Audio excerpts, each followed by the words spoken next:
हरे कृष्णा।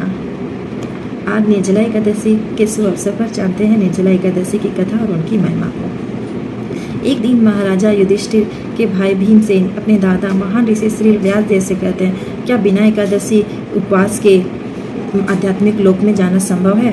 मेरे महान पितामह, मेरे भ्राता युधिष्ठिर, मेरी माता कुंती, पत्नी द्रौपदी और नकुल सहदेव सभी एकादशी व्रतों का पालन करते हैं और बहुत ही धार्मिक होने के कारण मुझसे कहते हैं कि मैं भी एकादशी का व्रत करूं। परंतु मैं वायुदेव का पुत्र होने के कारण मेरे लिए भूख असहनीय है। मैं सभी प्रकार का दान दे सकता हूं, केशव के लिए वस्तुओं, अद्भुत वस्तुओं का से पूजा कर सकता हूं, परंतु मैं एकादशी उपवास नहीं करना संभव नहीं है। श्री व्यासदेव ये सुन के कहते हैं कि अगर आप स्वर्ग लोक जाना चाहते हैं और नरक लोक से बचना चाहते हैं तो अंधकार और प्रकाश दोनों एकादशी करना आवश्यक है। भीमसेन कहते हैं, हे मुनिश्रेष्ठ, कृपा करें, मैं केवल दिन में एक बार बिना खाए नहीं रह सकता, तो मैं पुनः उपवास करके कैसे जीवित रह सकता हूँ? मेरे पेट में विक्रह नामक एक अग्नि जलती है जो मुझे भूखे रहने नहीं देती है। मैं संपूर्ण संतुष्टि से भोजन करता हूँ, तभी मेरी पेट की अग्नि शांत होती है। मैं केवल वर्ष भर में एक ही एकादशी का उपवास कर सकता हूँ। कृपा करके मुझे एक ऐसी एकादशी का उपवास बताएं जिसमें सभी एकादशी शामिल हो। श्री व्यासदेव जी कहते हैं, बिना जल पिए तुम ज्येष्ठ शुक्ल पक्ष के एकादशी को करो। जब सूर्य वृषभ और मिथुन राशि में भ्रमण करता है, इस दिन निश्चित रूप से बिना जल और भोजन के से एकादशी करने से इन सभी एकादशियों का फल प्राप्त होता है। इस एकादशी को करने से 24 एकादशी का व्रत इसी एकादशी में शामिल होती है।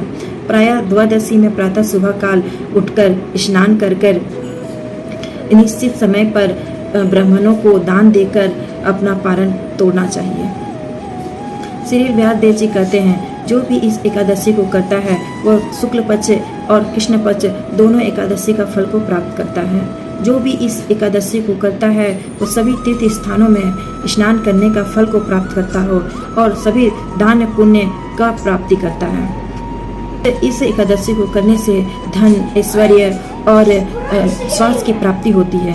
इस एकादशी को करने से मृत्यु के समय यमदूत नहीं आते हैं, स्वयं विष्णु दूत आते हैं लेने के लिए। इस एकादशी में कृष्ण भगवान से प्रार्थना करना चाहिए, हे भगवान, मैं आज बिना जल पिए और हर वक्त आपका चिंतन करके और नाम जाप करके इस दिन को आपकी सेवा में लगा रहूँगा और प्रातः सुबह द्वादशी में अपना व्रत को तोड़ूंगा। जो भी इस एकादशी में अन्न खाता है वो पाप खाता है, इसीलिए इस एकादशी में अन्न नहीं खाना चाहिए। इस एकादशी को अन्न और जल दोनों का त्याग करना चाहिए। एकादशी कथा सुनने मात्र से ही बहुत सारे पापों से मुक्ति मिलती है, इसीलिए हमें एकादशी करना चाहिए और अपने पापों से मुक्ति पाना चाहिए और इस एकादशी को विनाश नहीं खाना चाहिए। हरे कृष्णा।